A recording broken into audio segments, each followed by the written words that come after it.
Hi, everyone. Welcome to Women's Connect. Can you hear me okay? I hope everyone is having a great day. I'm so excited to be joining you from sunny Hilton Head. My name is Emily Frost, and I work for NGHS. And I know I speak for the entire health system when I say that we are really excited and honored to partner with the wonderful folks at Forsyth County Chamber and getting a chance to connect with fellow women leaders in business like yourself.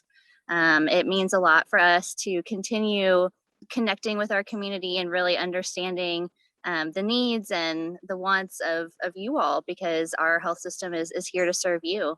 We're very excited about some of the recent growth that we've seen. We are expanding with all kinds of new medical buildings. One is opening in Beaufort. We have another coming in Jefferson and Bethlehem. So we are seeing some really exciting innovation.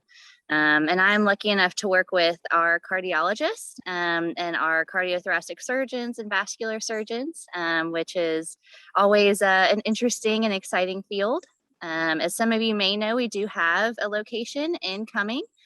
So if you ever do need anything related to heart health, I know we have some really wonderful people there that can care for the variety of heart health needs. And I'm also excited. We recently welcomed Dr. Habib Samadi from Emory University as our clinical service line leader.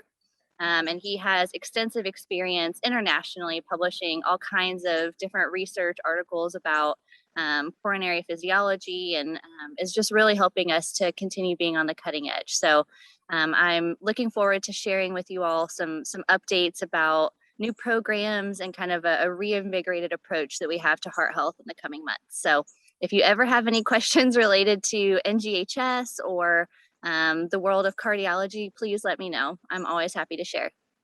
Thanks so much. So companies turn to Eclipse Networks for 3 reasons typically. First, they need some technical assistance, but they don't want to hire a full-time, expensive IT administrator because technical talent is very expensive, not to mention the benefits that come along with that. So we've got a team of engineers readily available to assist with all of your business technology needs. Secondly, companies want to modernize their workplace and develop some technologies in the cloud. We have a Dunwoody data center that we offer at a much more affordable rate than Amazon or Microsoft would offer you. So we make it a very affordable option for small businesses. We also offer voice over IP phone solutions for calls on the go. And the last and third reason that companies turn to Eclipse Networks is because they know that no matter how big or how small their organization is, they are being targeted by cyber criminals, and they need someone to have their back. We have a layered protection approach, and we want to make sure that your business, your people, and your customers all stay safe. So thank you for having us. We are just so proud to be here today. And with that, I'd like to introduce my first friend at the Forsyth Chamber. And her name is Laura Stewart. She is the Vice President of Community Development for the Forsyth County Chamber of Commerce. She's been a part of the Forsyth Chamber staff since 2012 in a variety of roles.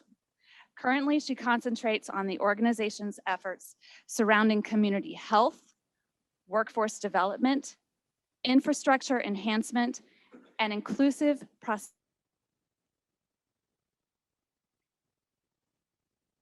Georgia, and recently completed the Association of Chamber of Commerce Executives Fellowship for Economic Recovery. Ladies, let's all give a warm welcome to Miss Laura Stewart.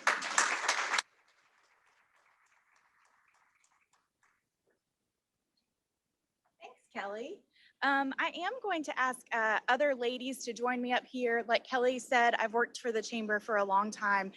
And so it is quite the rarity that I'm on this side of the mic, y'all. Usually I'm not even where you're sitting. Like usually I'm in the back of the room with Elisa, like being sure the drink containers are full, that sort of thing. But so if our panelists would go ahead and make their way up here to our panelist table. While they do that, Kelly mentioned that she and I became friends. We actually became friends about a year ago, and our friendship developed over Zoom.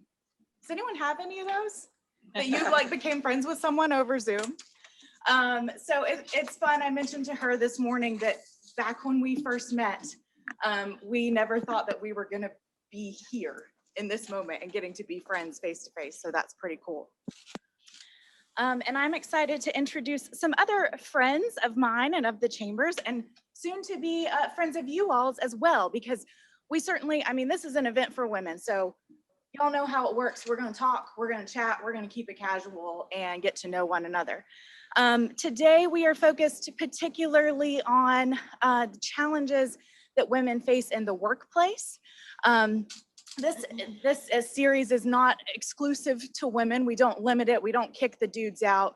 But as far as I know, unless there's someone joining on Zoom, we are a dude-free zone today. So we can reap the benefits of being in that, I guess. So first off, I'm going to introduce our panelists, and I would ask for each of them to share just a little bit about and particularly ladies, if you would be thoughtful about sharing a little bit with us about your workplace, because that really is the topic of discussion today. So first off is a friend of mine and a friend of the chambers for a while now. We actually got to be friends not just on Zoom. Exactly. Our relationship predates Zoom relevancy. But Nicole McGee Hall is the owner and managing principal of Nickelworks Consulting. So Nicole, if you just want to briefly share a little bit about yourself, a little bit about Nickelworks. Okay. Greetings, everyone. I am Nicole, as Laura just said, and I have been in business. I'm a woman, obviously, small business owner, and I've been in business going on 12 years. My background is actually in civil engineering, another field where women are not very represented. But my business is focused on community development and economic development. And I am proud to say we do have a diverse group of, a diverse team. We have men and women. So let's see, I'm actually from Louisiana, and I have a son and a brand new puppy that I named Bourbon, who is 14 weeks. So. I've gotten to meet him too on Zoom. On Zoom. So another friend and a friend of the chambers for sure is Anna Lyle with our library system. So Anna, if you want to share a little bit about yourself. Good morning, everyone. Yes, I'm Anna Lyle. I'm the director of the Forsyth County Public Library, and I recognize a good many of the faces in here, so I'm happy to see that. The library system, I hope you are at least aware of it, even if you're not using it, but we have 4 branches throughout Forsyth County, plus administrative offices, and recently launched a bookmobile. We are a predominantly female environment, which would be kind of fun to see some of the differences today with that. So we are front-facing public services, open 7 days a week. I think some people will be very surprised about what working at the library is actually like. We do not read books, at least not often, at work, I mean. But we have about 130 employees and about $8 million budget. And personally, I'm glad you threw in some personal information at the end. So I'm not a Forsyth native, but I am a Shake Rag native. So North Fulton, and those are pretty unusual. The small farm that I grew up on is now a gated community.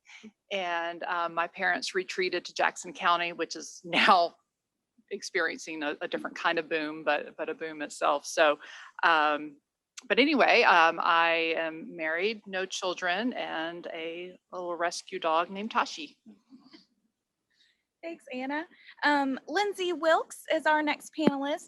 Lindsay is the Senior Digital Sales Manager at Orange 142. And Lindsay, specifically, if you could share with us a little bit about your workplace, because I don't know if folks here know what Orange 142 does. Of course, not many people do when you just. I Googled kind- it this morning. Oh, good. I thank you for that. So my company is actually based in Austin, Texas, but I've been a remote employee. I joined the team a little over 4 years ago, and I was the first female salesperson that they ever hired. We do digital media and advertising. So I work in a very large variety of industries there. We do travel, tourism, and economic development. We do higher education. UGA is one of our clients. I work in banking and finance some days. My days are filled with lots of adventures in lots of industries and making the best decisions with my clients for who they need to service. So it's an important job. It's a really fun, fast-paced job. I also have a 2-year-old daughter, and I am from here. I graduated from Central. And after a 12-year hiatus of college and moving around with my husband, we settled back here in Forsyth County in 2018. So happy to be home. Thanks, Lindsay. And finally, our hostess of the day, Ashton Olson, is the Client Care Director here at Beaver Toyota. And Ashton, if you'll share a little bit about yourself, but also accept our thank yous for hosting us today. Of course. We love when we have different communities come in and use our rooms because it's interesting to see all kinds of different people. So I am our Client Care Director here at Beaver Toyota, and of course, as everybody probably knows, it is a very male-dominant atmosphere. But I've been in the car business now for 7 years. I moved here a couple years ago from Florida. I actually worked with our GM, Patrick Abad, down in Florida, and I kind of followed him up here because he is an amazing leader. A lot of my kind of experience in the car business has been behind the scenes on the phones, but I also do, work with people face to face. I greet our customers, when they're coming in, and I deal with everything from sales, service, collision, finance, accounting, all the good stuff calling in. So I don't know if any of you have bought a car here or get your car serviced here, but if you need to, definitely come see us. But yeah, so like I said, I've been here for a couple years now. I love Georgia. I'm not used to mountains, so I would never go back to palm trees. I love it. I love it so much here. So I'm excited to be here with you guys today. Awesome. Well, and again, thank you for sharing your space with us as well as your knowledge today. So like I mentioned, we're going to focus on challenges for women in the workplace, but I think we're not that far out of 2020 just yet. And so I think that we can't just talk about challenges women face. I think we've got to talk about and celebrate overcoming the challenges that women faced in the workplace in a global pandemic. So we won't spend all of our time on COVID, but we'll start there today. And so my first question for our panelists, and the way that we'll do this is if you guys just, it is first come, first serve with an answer.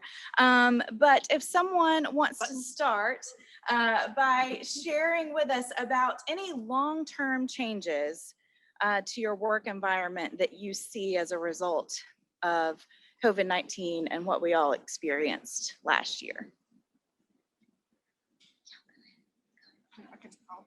Yeah, Sorry. go ahead. I may Amy. have the least long-term changes, so this might be a good foil. So the library is very public-facing. So during the shutdown in April, it was really difficult to provide services. We went to online chat. We did a lot by phone. Staff went to more webinars than they could imagine. But it was really hard for us to provide core library services then. So we came back in May with curbside, and then in June reopened, at least on a limited basis. So we really have to be open and serving the public. We can offer Wi-Fi in the parking lots, but not everybody has a device for that. There's a lot we can do, but a lot of our clients, they really can't use the library unless they can come inside. So we really had to focus on the safety aspects. And so that was then. But your question was about long-term. So we really had to, I think what's long-term is we'll never really think of staff workspaces the same again. At first, we really focused a lot on the public areas and the 6 feet thing, but eventually we had to come to the conclusion that if the public is choosing to come in, they have some control over what they're doing, but staff really don't have the choice to come in. It's funny, even sitting here like this, I'm thinking, oh, I'm like breathing in her face. Look at Laura. But it's funny how we've gotten used to some of those consciousness. But so what we have done, we did a lot of emergency changes at first with staff workstations and workspaces, but we've made more permanent changes that probably will really never go back to, having people kind of crammed together in small spaces and workspaces. So that's probably our most permanent change, and we'll be starting the design of our 5th library, the Denmark Library. Have a stack of architectural proposals on my desk at work right now, and we will definitely, all the architects all mentioned that in their proposals for that, we'll be designing with the assumption that this could happen again and we could be in this situation again. So certainly looking long-term at building construction, we would look at that. So, but yeah, we really kind of have to be in public. So it's really, I could definitely see in the fall masks coming out again or something, but right now it feels so normal. It's scary right now, even though it's not totally normal. Well, my answer is similar. So I'll being that we are a small business, we have employees, contractors, and then some consultants that we work with. So no more than 10 people typically, but our office, thank goodness, was large enough that we could socially distance. And so we've become a lot more health and safety conscious. So we had to change the seating. We're very team oriented. And I know, Laura has met everybody on the team. When you work with us, you're meeting everyone. So we've had to change how aware everyone is sitting. And it's really respectful of that space. It's interesting because there's the discussion about vaccinations and, we are very community oriented.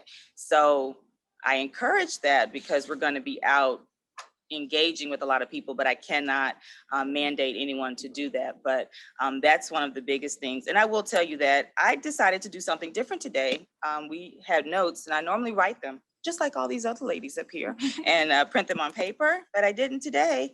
It's on my phone. So when you see me, I'm not texting. I am trying to scroll in my notes to highlight the points that I was making. So that was one thing in our conference room. We now, similar to these tables, we sit one at a table. And so I'm glad we have the opportunity and the space to be able to do that because a lot of people don't really have that. And so I think that it's going to continue to be that way for a while. And I think it makes the employees and the people that come in feel comfortable. For those that, like us, I'm okay, I'm vaccinated and I don't have a problem, but there are other people that don't. So we want to be respectful of that. And technology, we are very technology centric. And we have just taken that up to another level. And it's actually exciting because when we have community meetings, which some of you might come to our community meeting we're having soon, but that is going to be a hybrid. And so we've really managed that very well. We've actually been able to have community meetings with the breakout rooms and having different panelists. And so we're excited that we've been able to bridge that gap so that people who aren't comfortable can still attend. So those are our 2 biggest long-term changes. Ladies on the end. Well, in the car business, can you guys hear me? In the car business, it's very difficult to work from home. We discovered that. In a lot of other businesses, especially over the phone, it's a lot more simple, but with the amount of phone calls we get in a day, we get about 400. It was very difficult to manage from home. So what we did when COVID first happened is we kind of took shifts and didn't have as many people. We're in a pretty big office, bigger than I'm used to having, but it's still kind of like a little petri dish. So we like to space out. But I would say some of the biggest struggles was definitely with our sales team and with our service team, because you need a car here in order to service it, right? So a lot of things that we offer now that it's stuck with us from COVID and it's going to stick with us probably forever is that we do at-home test drives and we do at-home deliveries. It helps not only with, the situation and a lot of our older, clientele wanting to stay home and not go out and about. But it also helps people who are super busy and who are working. And a lot of times it was people who worked in hospitals and who were those essential workers that we were trying to help the most. We also offer concierge services for service. We go and pick up a car and then bring it back. So that was a huge thing, and it was a little crazy at times, but we managed it, and we helped a lot of people doing that. And it was honestly just about drilling into our processes and really perfecting them with everything that we had. So, being able to communicate really well over email and, text message, doing video calls. We would do a video meeting instead of our real meeting in here that we usually would have at 8 o'clock every morning. It was just those small things that we really tried to just optimize the best that we could. But something that definitely stuck around was, especially with our sales team, is in-depth walk around videos. You don't realize how much a video can be like you're really there until you take the time and you do it. And those are just things that we'll never go back to because we had such an awesome response from it. Like at our business, it went down, yes, but it just skyrocketed back up because everybody's at home, everybody's shopping, and we had to be on our game because if we weren't, then who knows what would have happened. We probably wouldn't be where we are right now. So it's definitely taken a lot, and it's still kind of weird going to shake somebody's hand. I was used to doing the elbow thing, but it's good that we're being able to be face to face with each other. It's great again. So yeah. I have a relatively short answer because I was already in the remote work environment when everyone else joined me there with COVID last year.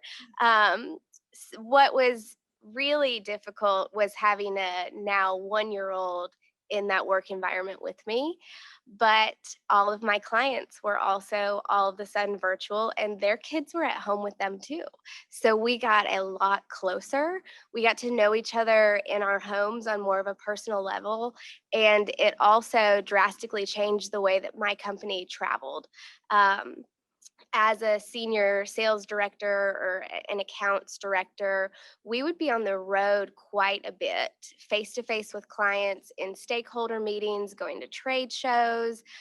We would be hopping on a plane, twice a month at a minimum and be gone for a couple of days. And when that all shut down and I had my just turned 1-year-old with me, I felt so grateful that I didn't have to be on that same hustle anymore of just being gone and missing the little things. And since then, we have started to travel again, but we are much more particular about where, when, and how. And it has cut down significantly. I probably travel 25% of what I used to because now all of our clients are accustomed to doing virtual meetings. And that has almost been a really great positive for me. So. Well, and Lindsay, thank you. My next question was going to be about the pros and cons of those changes, but I think you all really shared that in your answers, which we shouldn't be surprised about. We're women, right? So let's switch gears just a little bit, but talking more generally about the challenges. We've heard what each of you do in the industries that you're in. And so I think it'll be interesting to hear your answers because it will probably vary very much so down the table. But let's talk about the general challenges you face as a woman in your workforce and how do you tackle it? Well, I think that I'm in what used to be a male-dominated industry that is very quickly becoming an equally female-dominated industry. Y'all have seen Mad Men, the old school advertising agencies where the women were secretaries and you could smoke cigarettes in the building and all of that weird stuff. There are more and more, especially in the last 20 years, there are more and more women-owned ad agencies, which is fantastic. And there are even some states who give, when they are for different businesses that they may be RFPing for or requesting proposals or qualifications for, they will put women and minority-owned businesses, they will give you extra points for that, which is fantastic. I was hired on as the first female salesperson at Orange and joined this team of good old boys and proceeded to kick their butts for my entire first year. And then as I was going into my second year, I got pregnant with my first child and became the first person on our team to ever take maternity leave. So I felt a lot of pressure post baby 6 weeks later to show up and still, hey, I'm still worthy. I'm still here for the job. I'm still exactly who I was before. I'm just more tired. And I pushed myself a little bit too hard that year. And I wish that I would have had more confidence to say, you know what, I'm going to take a few more weeks. I'm going to not rush back into this. It's one of those you live and you learn type of situations. But the men on my team have really grown to respect me deeply, and they have actually become mentors to me. And I'm really lucky to work with a lot of good men, good fathers, and I think that has been something that I thought would be more of a challenge. Is now that I'm not, now that I'm a mother and now that I'm in this different stage in my life, will I still be respected? And, with my age as a businesswoman, will I still be respected? And yes, I have been, and it's been a wonderful thing to see. So Very cool. Well, being in a male dominant environment, definitely face a lot of, struggles. Of course, the last 7 years, there's been all kinds of stuff, but it's not as bad as a lot of other women that I've heard from. And I like that, I would say the car business is still very male dominant. I don't think that's going to change anytime soon, but I do feel like there is a lot more women than there used to be. When I first came here 2 years ago, and when Patrick, our GM, came here, there was one female sales associate, just one. So now there is 7. Still not super high, but a lot of women don't think I can go sell a car to a man a lot of times, because the majority of people who call in, if it's a woman, she wants to work with a woman. And that was hard when we only had one female. So I think we are at a point now where the men have to realize that they need to stop certain things that they do. So I feel like it's gotten a lot better. I would say the team that we have here is the best I've ever worked with. I've never felt uncomfortable. I've never felt like anyone looked down on me because I'm a woman. Yes, I'm a woman and I'm young. So I feel like that's like the worst combo sometimes, because no one takes you seriously. But at that point, you have to just take yourself seriously, and you just have to go into it with the confidence, knowing that you know what to do. And then they will eventually be like, wow, okay, let me take a step back.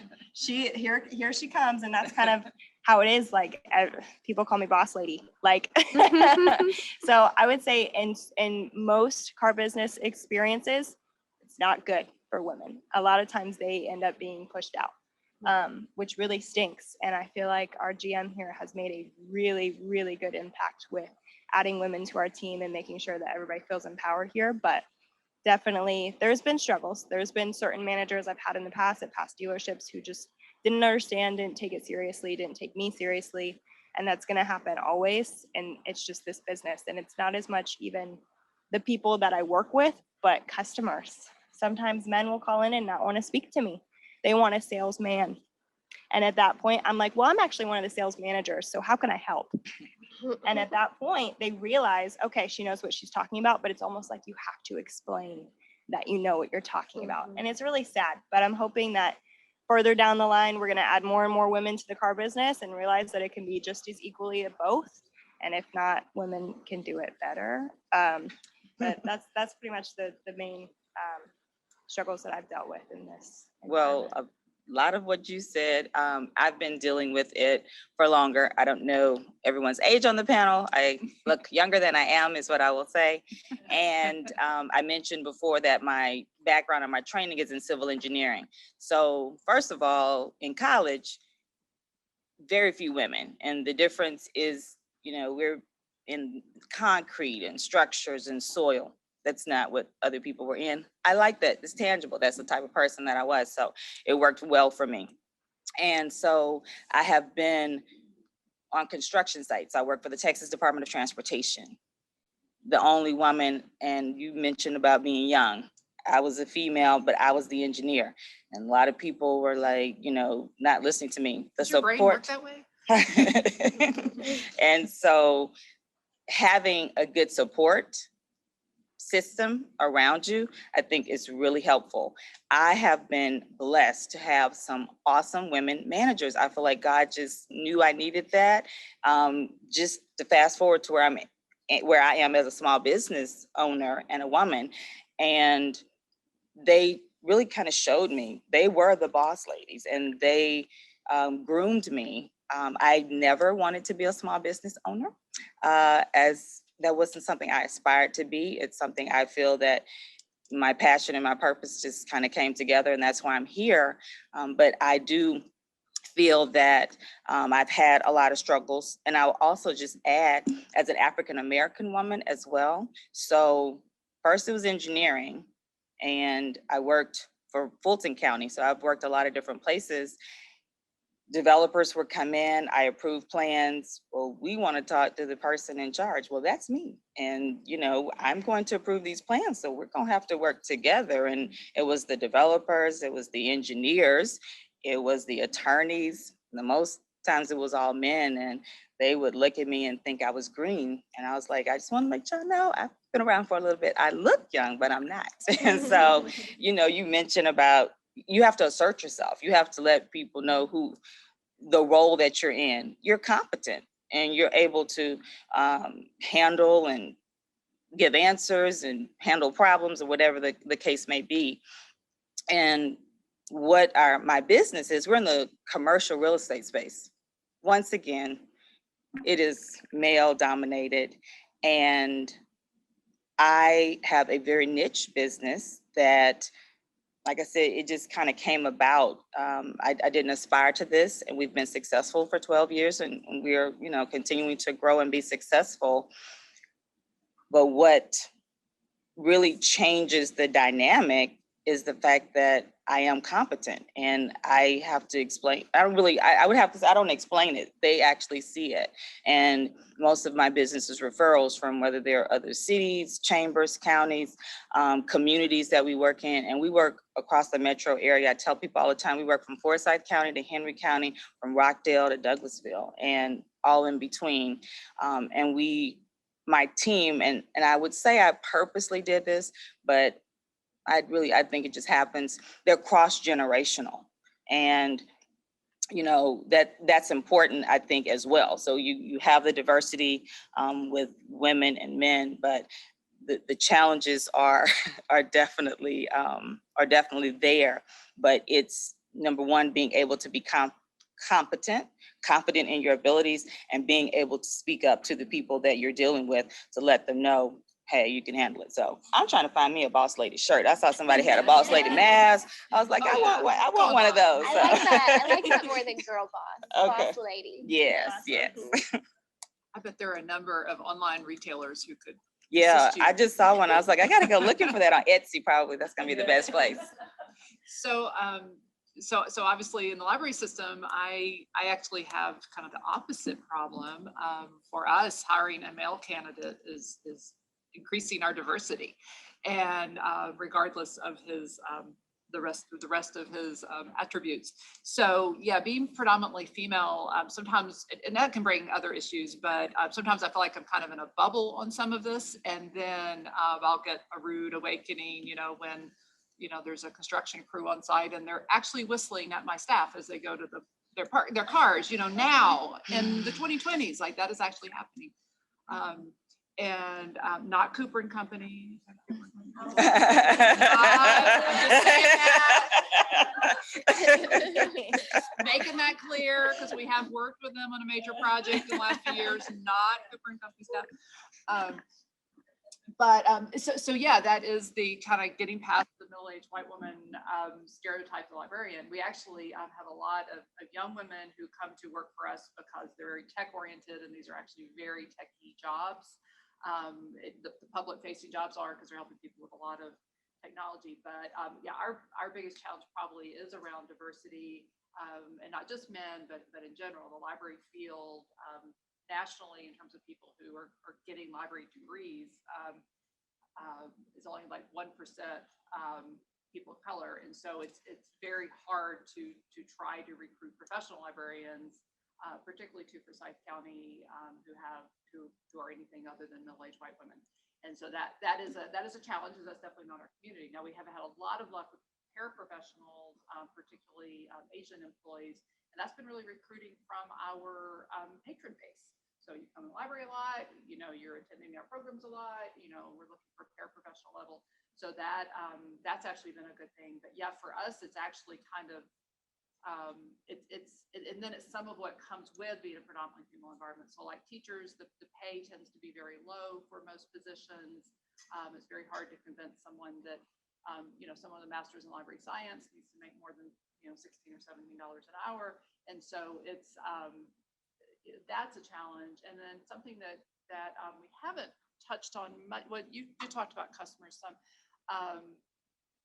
Public libraries get, there's a stereotype of all the young families coming in, and we definitely get that, and that's part of our bread and butter. But we have anyone can come into a public library, and so there's some people who come in for very long periods of time. They need a lot of assistance, and whenever we do sexual harassment training or harassment training with our staff, the stories that come out almost always involve patrons, not coworkers, because we're dealing with members of the public, the whole kind of stalking people in the aisles and just kind of asking for help on the computer when what's on the screen would be something distasteful. So, and that's not an everyday thing, but it's enough where I feel like if there were more men in that environment, those things would not be happening. So that's a challenge that is almost like I have to make sure staff are not being victimized because of their gender. That may sound extreme because, again, I'm talking about exceptions, not the rule, but over my 20 years of doing this, it's there's certainly been enough examples where I'm just like, really, an incident report comes up with, this happened, and it's like, really, this happened. So still dealing with some of those issues, but differently. Yeah. So we heard about a lot of challenges. Nicole, one thing you mentioned in your answer was a good segue for me to my next question, because I think, part of why we're here today is not just to talk about the hurdles. Let's talk about how we get over them. And so Nicole mentioned, and I think it's a true key, is this idea of mentorship and supporting one another.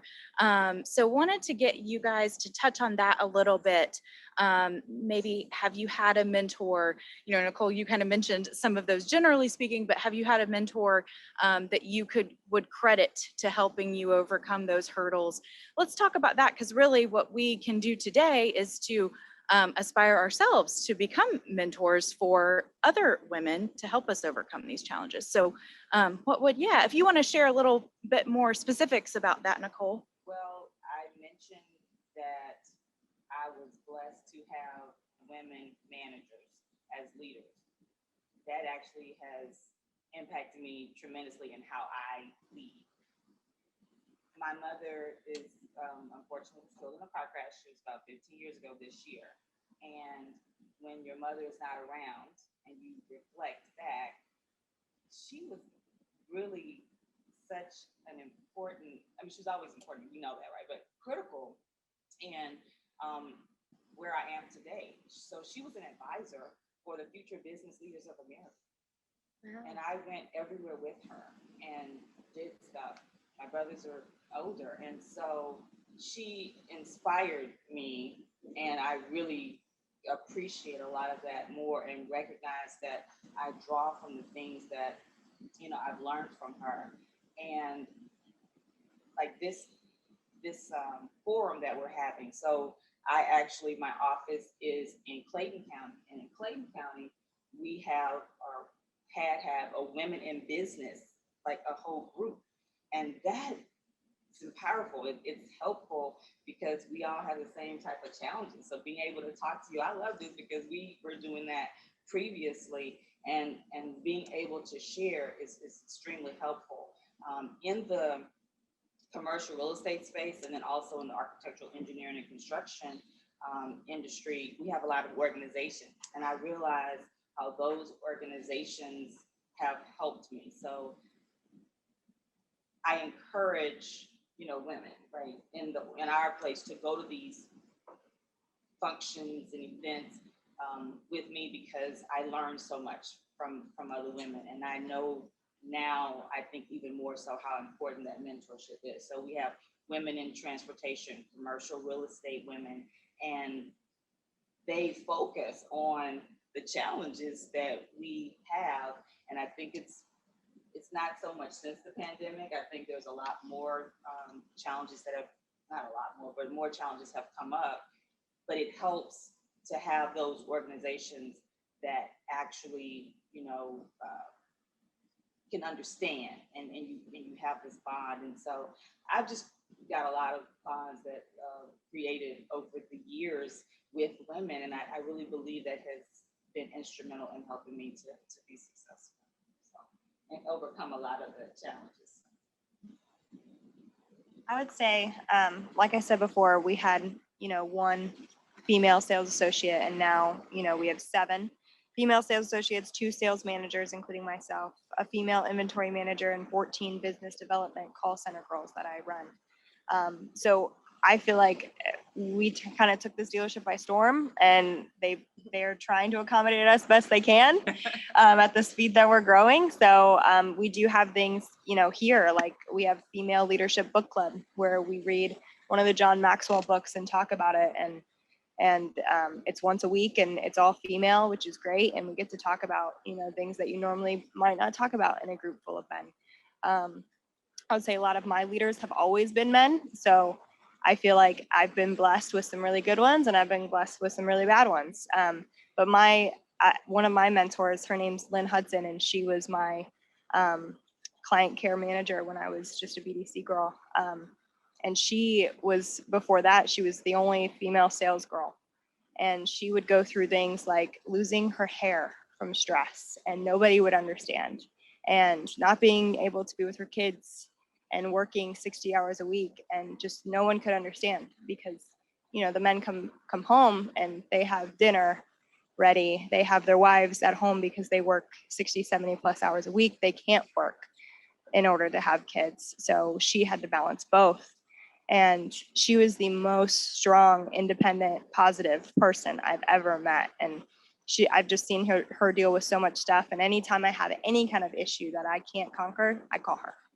And she knows it all. I mean, any issue that I feel like I have in the workplace that I've had with a man, or maybe not asserting myself enough, what should I do? What should I say?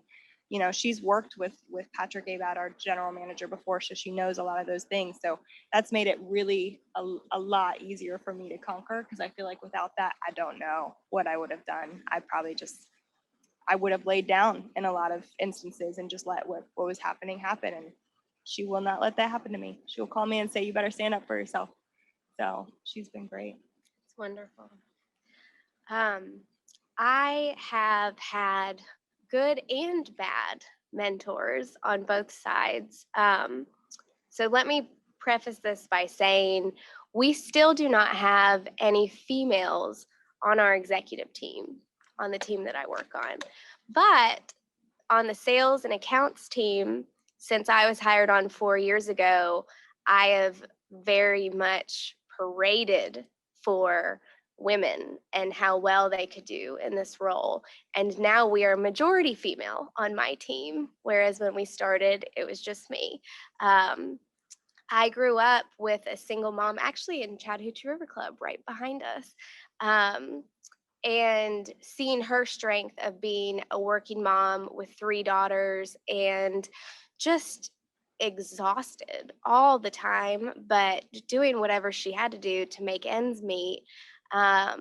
I knew that she was the kind of mother that I wanted to be, but she wasn't a businesswoman per se. She was doing what she needed to do with different jobs to make ends meet. She had a very, very close friend who I am still very close to this day, who is an executive for AT&T.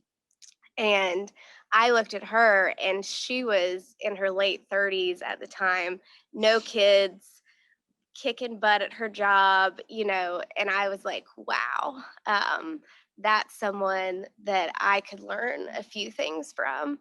And she was there for my wedding. She's been by my side every day of my career. I call her for advice constantly because she's just like the woman you're speaking of, Lynn. She doesn't take any crap from anyone.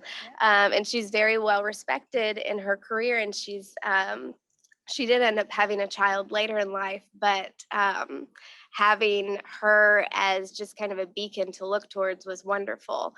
I also have an opposite experience where my first job out of college was for a very, very, very small agency that was on the coast of Georgia, and it was woman owned.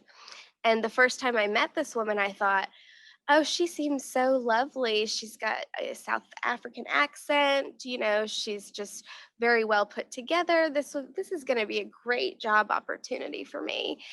And she turned out to be just not a good human on the inside. And you see it in the way that she treated her staff, in the way that she harassed us, in the way that she put us down. And I would come home crying every day from that job.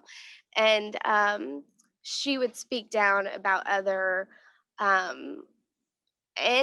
just very racist, just a very bad human in general. And I stuck it out there for 2 years because I was like, she is not going to get me.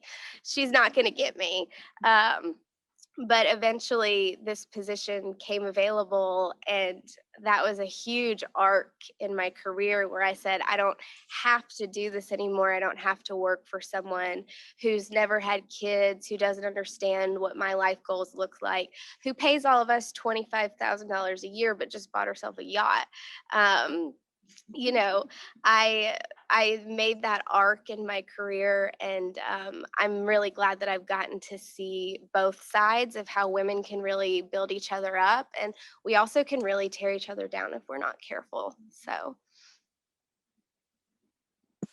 I'll just add quickly, I never had a official mentor, one that I could actually name, but I think I've always been a people watcher and an observer. And so I think I've and it's probably been more often coworkers than bosses, but that sort of, oh, I see what she did there, or I see what he did there. And so I think I've tended to just kind of observe, but there's definitely been people who supported me at different points. And I think it's that ability to look and say, hey, I'd like to kind of be where that person is, not so much the job, but maybe their work-life balance or other aspects that you say, hey, I kind of like the way their life looks like it's going. What would I have to do to get there? But if I had a do-over, looking for a mentor would definitely be something I'd want to be very intentional about. And that's something now I'm happy the state of Georgia has a statewide leadership program that they've asked me for a number of years to be a mentor for. So I'm kind of tickled that I have some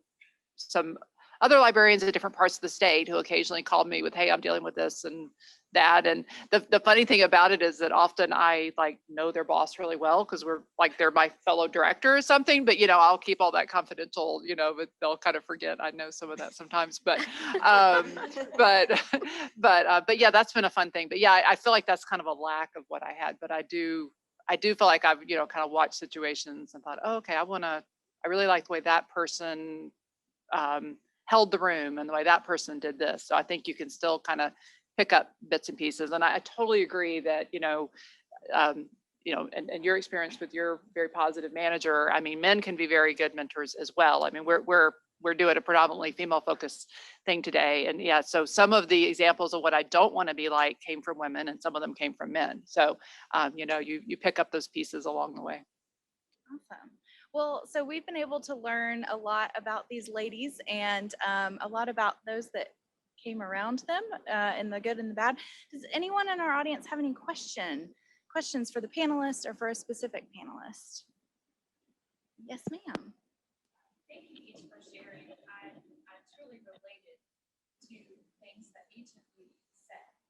And I think a lot of women in this room can echo that.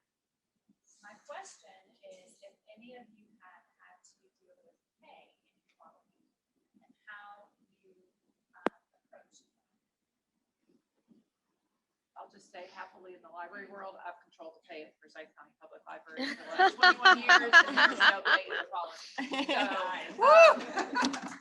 But I will say that in general, the leadership positions of libraries tend to be held by men, and therefore there's that inequality. But at least in my little bubble, there's not.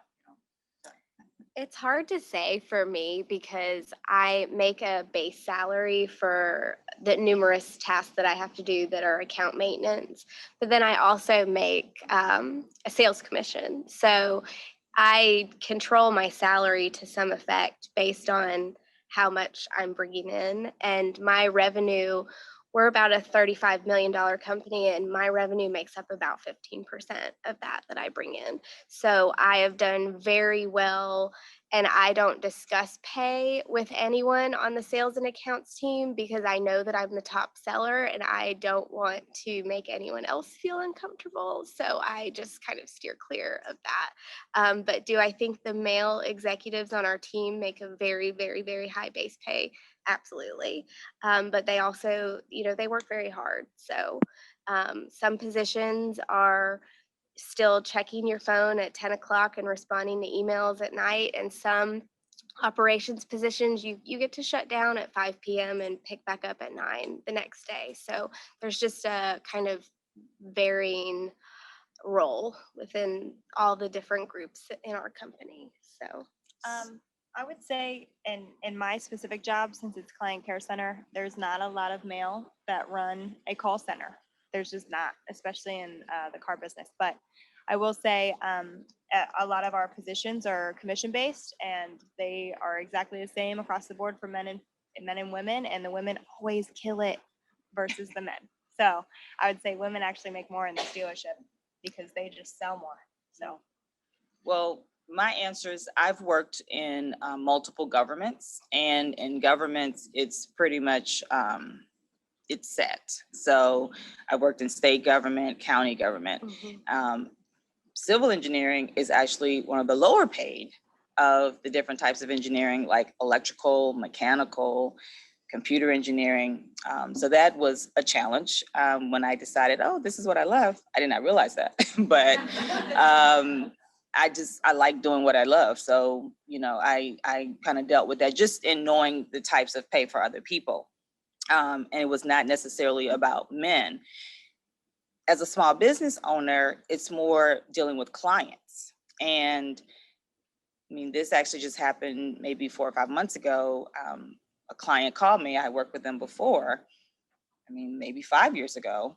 And I told them the rate, and they balked. And I was like, that's the rate. 5 years ago, it was different. This is now. And they were like, well, that seems high. And he had done all these things. Well, that equates to this. I said, that's it. If you want us, to work with you, let us know. And he didn't. He, didn't call back until the last minute. And then I was mad. I was like, well, now it's going to be a premium. And so, so, and I'll be honest, I really think it's because they feel like they can take advantage of me as a woman. And I have to be assertive and say, no, this is the rate. And so I've had more experiences. Just in general, I think people understand the service that's provided and they understand the value. But there are people that are going to push, and I am going to push back. And so that has been, my experience. And that was just recently. And honestly, I hate to say it, I did the work and I haven't even gotten paid yet.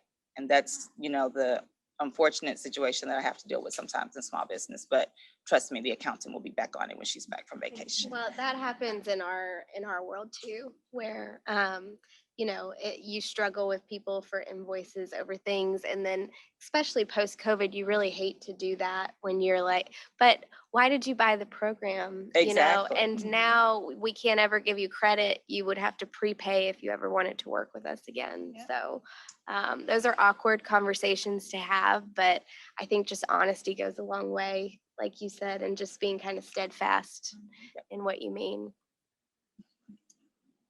Oh, you have another question? Well, I'm just gonna tag on the pay thing. I see a lot of people, from what I do, a lot of times discrepancies in people not negotiating. So I was gonna say it'd be really nice to have a program talking about how to negotiate, whether you're being paid by an employer or by the client. Yes, that's good. Love that. Yeah, I think that's a great idea. I think our experience as a foursome doesn't necessarily reflect the wider world No. of pay inequity. Any other questions or comments? Jenna? I'm still fairly young in my career, but I'm one of very few of my friends who are in a professional field and deal with things related to business. Most of my friends are teachers, which is amazing. I respect them greatly for it. But how have you handled, kind of changes? I think women go through a lot of ebbs and flows in their career time frame. But how have you handled kind of the more social aspect of being a professional woman, being a mom, handling, the changes that have gone from high school, college, to career, that social aspect? That's a great question because I love to be social. I love events like this. I love drinks with girlfriends on a Friday night when you can make that happen. And it's a real balance because you feel like there are so many people that you haven't seen, especially since COVID, y'all. I mean, is there not a list of people that you keep saying, oh, yes, we're going to grab lunch? I haven't seen you in over a year and a half. And it just doesn't happen sometimes because work and family have to come first before a lot of that in my world. But I look forward to the day when my kids are older and I can have happy hours again. So I know those days will come. And I think as women, you should be prepared that you're going to have those ebbs and flows. And it's just par for the course because of who we are. We're going to be moms and we're trying to be business women. When I worked at the county, I had a 5-month-old then. I'm an empty nester now. Child's in college. It's great. Now I got a puppy. And I realized what that was going to be about. But I never had a puppy. This is my first time having a puppy. So it's a whole nother ball game. But those experiences will help you as you continue to grow, in your career. And it's interesting because I worked for Fulton County and I worked in South Fulton and I lived there. I moved there during that time. So people's like, how is your baby? What baby? So I had him at a lot of meetings, with me. So everyone can't do that. But because then I was conducting and facilitating a lot of community meetings, I needed to bring my child with me. My husband's an architect and he had a lot of other meetings and long. So it really became what I did. And I'll just say, and I don't think you talked about it, was one of the questions about flexibility in the work environment. So I really gleaned from the experiences I've had, right, to try to help my team, support my team, and be a better leader. So when COVID hit, I had a young lady who needed to bring her child to work. And I made him a nice little office and area. And, he was our junior employee and, took pictures and I just made him feel like he was doing his schoolwork, with his teacher, but she needed that. She had a 2-year-old, a 6-year-old. And I just remember, my son had to go with me to meetings. Most of those were after hours, but in this case, that helped her to be able to work. And it was just a blessing for me to be able to do that and just a joy to have a little 6-year-old, in the office. But I think you really learn, from all the different experiences that you will have as a young professional. And now that my son is about to be a junior in college, I'm living my best life and hanging out and, I'm getting to do more. And as a small business owner, things change. You know, they tell you you're going to work a lot more once you are no longer just an employee. So the friendships remain, but just that ability to hang. I was working a lot of long hours, and it really touched me when my son said he wanted to go into business administration. I was like, have you not seen me? Like what I do? But he's been with me. He literally would come from school to my office. He would be with me. It was just one of those things. And he saw, I mean, I don't know what he saw. You know, I was thinking, this is not what you want to do. But he saw that, and he is like a little entrepreneur now and doing his own thing. So yeah, just take all those experiences in and know that. And you mentioned balance. Balance is not 50-50, 25-25. It is what is your priority, you For the know, day. for that day, For the for that week, for that year, for that month. And you just work with that and say, okay, I want to spend time to be social for this month. I need that. I need that connection with people. I need to spend time with my family. And I'll end on this note. COVID slowed our business down. And I'm a believer that things happen for a reason. And I literally became the caregiver for my aunt who was diagnosed with vascular dementia and Alzheimer's in Louisiana. And I was caring for her going back and forth from November through May. And the business slowing down actually, and a team that could continue on was a blessing, but that became a priority for me during that time. And so, you know, it was hard. I mean, I'm traveling 8 hours every 2 or 3 weeks. It was a lot, and maintaining calls from the people in Louisiana, but I don't know, it's par for the course. So welcome to professional world. Well, I think the idea of balance and what that looks like for each one of us is a good idea for us to end on today, and want to be conscious of everyone's time so that you can balance it as you need to. But will y'all join me in thanking these ladies for sharing? Thank you, guys. This is great. Very much. We do have our next, and we appreciate the program ideas for sure. We do have our next program booked, and it will be up and communicated about shortly. And I would encourage you to grab seats because it is one that we are actually bringing students, high school students, to join us at. It is going to be on August 26th at 11:30 a.m. at the conference center. It will include a boxed lunch component. And why we're so excited about it is we are actually having the county commission chairwomen from 4 different counties, Forsyth County, and Hall County's chairwoman, Henry County's chairwoman, and Cobb County's chairwoman will all be there doing another panel discussion for us with a dynamic moderator, much better than myself, but we don't have her locked in yet. So I'm not going to announce it. But we will have all of those county leaders with us, sharing about their own experiences with the focus on leadership, because they all are very dynamic leaders in our community and in the surrounding communities. So mark that down. We would love to have you guys there with us, along with a bunch of our high school women joining us for that one too.